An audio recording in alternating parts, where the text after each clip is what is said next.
Et bonjour à tous, voilà, bah écoutez, on se retrouve aujourd'hui, on est toujours au port de la Trinité, vous pouvez le voir.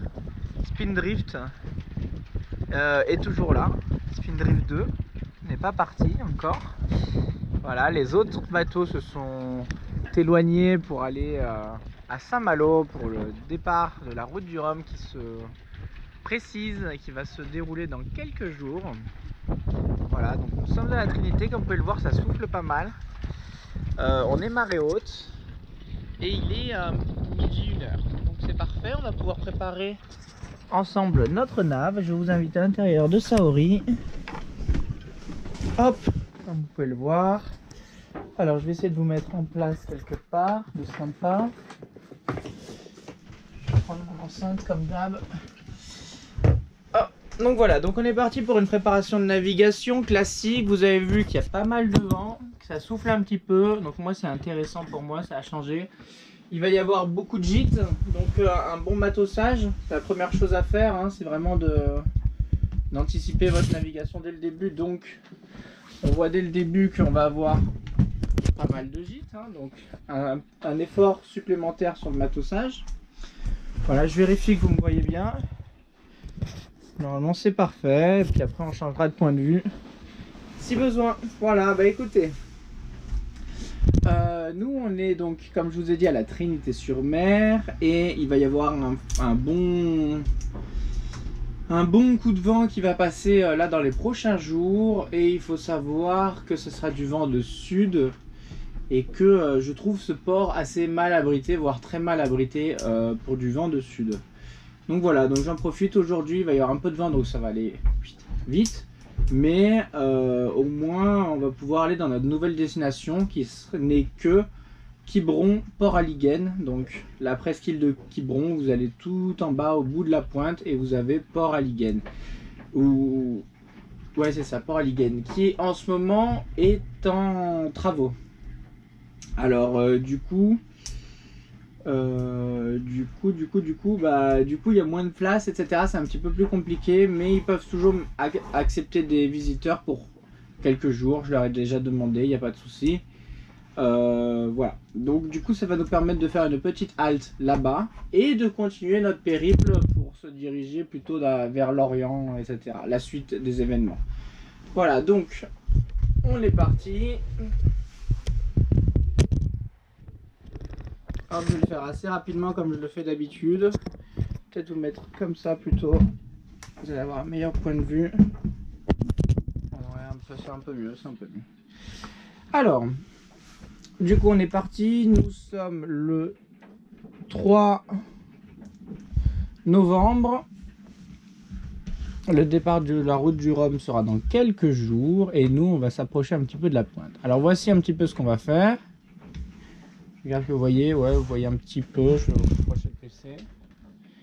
Voilà. Donc vous avez le golfe de Morbihan qui est ici, hein. On le voit bien. On a Piriac qui est là, Pornichet, etc. On connaît tout ça. Et là, on s'est approché, on est allé jusqu'à Arzon, ici, où il y avait le Crouesti. On est rentré par là à la Trinité-sur-Mer, voilà, ici. Et là, on va aller, donc comme je vous ai dit, bah là où il y a le petit point rouge, au Port-Aliguen, à Quiberon. Donc voilà, vous allez voir que la nave est assez simple, à part le fait qu'on va avoir du vent de face, du gros vent de face et des vagues de face. Donc du coup, on va devoir tirer des bords. Ce qui n'est pas vraiment un problème. Alors, donc voilà un petit peu au niveau de la carte. Comme je vous ai dit, une fois qu'on aura passé Quiberon, on arrive vers l'Orient. Et une fois qu'on est vers l'Orient, on pourra aller directement vers Concarneau. Donc on est vraiment plus très loin de notre arrivée. Ça, j'en suis bien aise. Alors, vous voyez qu'il va y avoir 35 nœuds avec 42 nœuds en rafale. Des vagues de 4 mètres, voire plus, pendant plusieurs jours avec du vent de sud. Donc c'est pile ce qu'il ne faut pas en étant ici. Donc du coup on va aller voir ailleurs, ce qui me laisse le temps de me retourner si vraiment lundi je peux presque naviguer, si vraiment il y a un souci, quoi. Ou si je dois changer de place ou des choses comme ça. Donc voilà, on va prendre Windy directement pour aujourd'hui. Voilà, on va le placer ici. Hop, on va le mettre à 14h. 14h, 11 nœuds en sud-est. 14h, 16h. 16h, toujours 11 nœuds en sud-est. C'est plutôt pas mal, c'est là où je veux naviguer. Et 11 nœuds, c'est pas beaucoup. Même s'il y aura clairement plus, hein, parce que là, je le sens bien qu'il va y avoir plus. 18, ça tourne, ça vire au sud. Et 12 nœuds, toujours. 18h, 12 nœuds, et c'est plutôt sud. Donc là, ça sera vraiment du près. Et après, je sais que ça se calme un tout petit peu, normalement, si on a de la chance, vers 20h. Ouais, toujours pareil, 12 nœuds, 13 nœuds au sud, on va prendre toujours plus. 20h, 13 nœuds au sud. Voilà. Et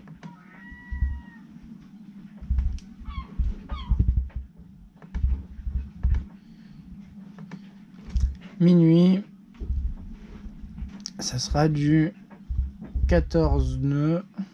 Donc ça remonte toujours au sud. J'ai oublié de prendre 22h.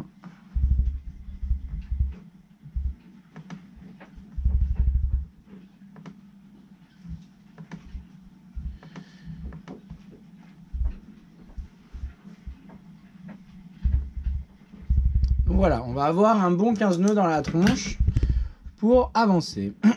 Après, au niveau de la marée, on voit, je vais actualiser. Ouais, c'est bon. On voit qu'on est à marée haute et on voit aussi que c'est petit coef, donc c'est très bien. Moi, c'est ce qui m'a arrangé. Et on voit que à 19h39, 19h40 égale 1,5 mètres. Donc 1,5 mètre à 19h40, ça veut dire que techniquement je passe encore, vu que moi je fais 1m40 de tirant d'eau. Et on va voir en plus de ça, bien sûr, au niveau de la hauteur d'eau, s'il y a des sondes positives ou un chenal négatif. Draguer bien comme il faut. Donc voilà, on voit du coup que les 3/12e, ça va être 17h. Ça, j'aime bien l'écrire. 3/12e, c'est 17h et 22h. Voilà, au moins je sais que c'est là où il y aura le plus de courant et c'est là où il faut éviter de faire ces manœuvres de port, si possible. Après, vous allez voir sur la carte que c'est pas bien compliqué. On va sortir au moteur de la Trinité. Oh là là, ça bouge dans tous les sens, c'est carnage. C'est carnage, alors qu'il n'y a même pas 16 nœuds de vent. Alors, du coup, on va sortir par là, blablabla. On va récupérer notre petit chenal vers l'extérieur, en longeant les rouges, bien sûr, bien sûr, bien sûr. Tout ça face au vent et face aux vagues. On va arriver vers Petit Tréau et on va pouvoir hisser notre GV à peu près par là. On sera face au vent, donc pas besoin de se dérouter des masses. Et après, vous voyez ici que nous avons une zone ostréicole et culture ostréicole ici énorme qui fait tout ça. Balisé comme vous voyez ici par des petites bouées jaunes. Voilà, des marques spéciales tout le long. Elles sont là. Voilà. Donc nous, bah, c'est très simple. Il va falloir longer, tirer des bords en longeant ces marques jaunes. Et on arrive où? On arrive à Port-Alliguen. Donc c'est très bien. En plus de ça, il n'y a pas de haut fond particulier. On va voir après qu'il y en a quand même quelques-uns quand on se rapproche ici. Voilà, qui sont démarqués par des cardinals et qui sont expliqués dans le bloc marine. Je regarde à combien on en est. Si je le fais en une fois ou en deux. Voilà, on a 9 minutes. Donc on voit qu'on a une cardinale sud là, on a une cardinale sud là et on a une cardinale nord là. Voilà. Par contre, moi ce qui m'intéresse, c'est que vous voyez que on a 6 mètres d'eau. Ça va être la ligne des 5 mètres. Voilà. 4 mètres d'eau et 3 mètres d'eau. Donc ça veut dire qu'on peut vraiment sortir et rentrer quand on veut. Encore plus avec un petit coef. Donc ça veut dire que même si j'arrive à 20h, heure de la marée basse, je peux quand même rentrer sans souci. En plus de ça, j'aurai pas de courant parce qu'on sera à l'étal. Donc voilà, on sait qu'on est tranquille pour la fourchette, on peut partir quand on veut et rentrer quand on veut. Donc c'est très très bien, c'est assez rare pour être souligné. Donc du coup on en profite. Voilà. Donc ça c'est pour l'entrée au port. On voit qu'il y a largement la hauteur d'eau pour naviguer. On voit que tout le long, si on suit les boulets jaunes, on n'a aucun au fond, on n'a aucune cardinale à éviter. On a celle-là qui brondera au pire. Et on voit ici aussi que là, on est tranquille puisqu'on est à marée haute. Donc, et en plus, la marée va commencer à descendre le temps qu'on parte, etc. Donc du coup, on va être poussé, on ne sera pas face au courant, ce qui est très très très bien. On va être plutôt aidé. Voilà, on peut voir au niveau des bateaux qu'il y a un petit peu de bateaux à voile qui naviguent et que les pêcheurs, ils vont pas nous embêter puisqu'ils sont de l'autre côté, dans un autre port qui doit être spécial réservé à la pêche. Voilà, donc ça c'est une bonne chose. Et maintenant, reste à lire. Encore un petit peu de temps. Reste à lire donc les approches. Hop, je prends donc mon almanach du marin breton que vous connaissez bien maintenant, qui nous sert beaucoup. Et donc du coup, on voit que approche en passant de la passage de la T-News, Trinité-sur-Mer ou Croissy. Nous on vient de la Trinité-sur-Mer. Suivre par l'arrière route 166-168. Le secteur du feu de guidage de la Trinité-sur-Mer. Donc on reste dans le feu. Il faut que dans notre tableau arrière, donc à l'arrière du bateau, il y ait l'alignement du feu de la Trinité. Venir à droite en route 193,5 pour suivre par l'arrière la limite à 13,5 des secteurs blancs et rouges du feu Kernevest ou rester dans le secteur blanc de ce feu. Ok. On va voir où il est le Kernevest. On va pouvoir le voir là-dessus.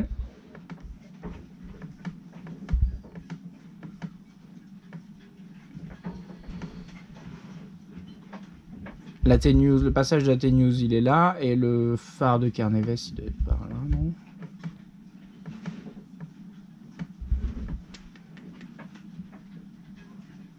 Là, il y a un phare.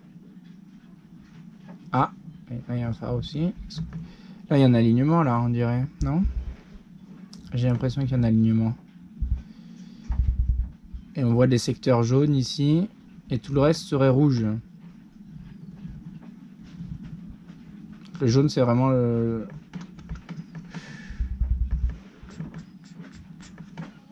C'est les deux approches. Ok, ouais, c'est les deux approches.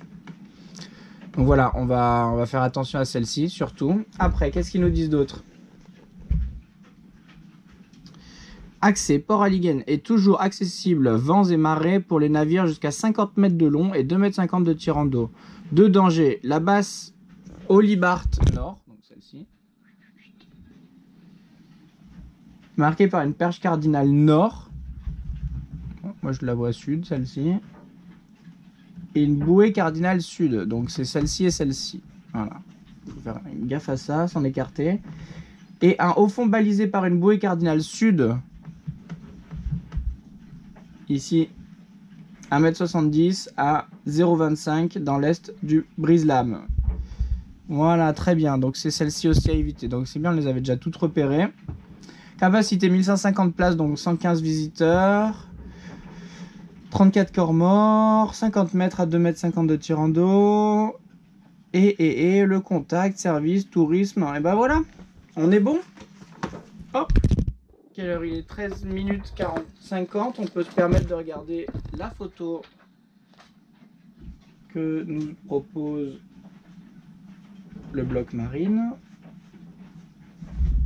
Hop!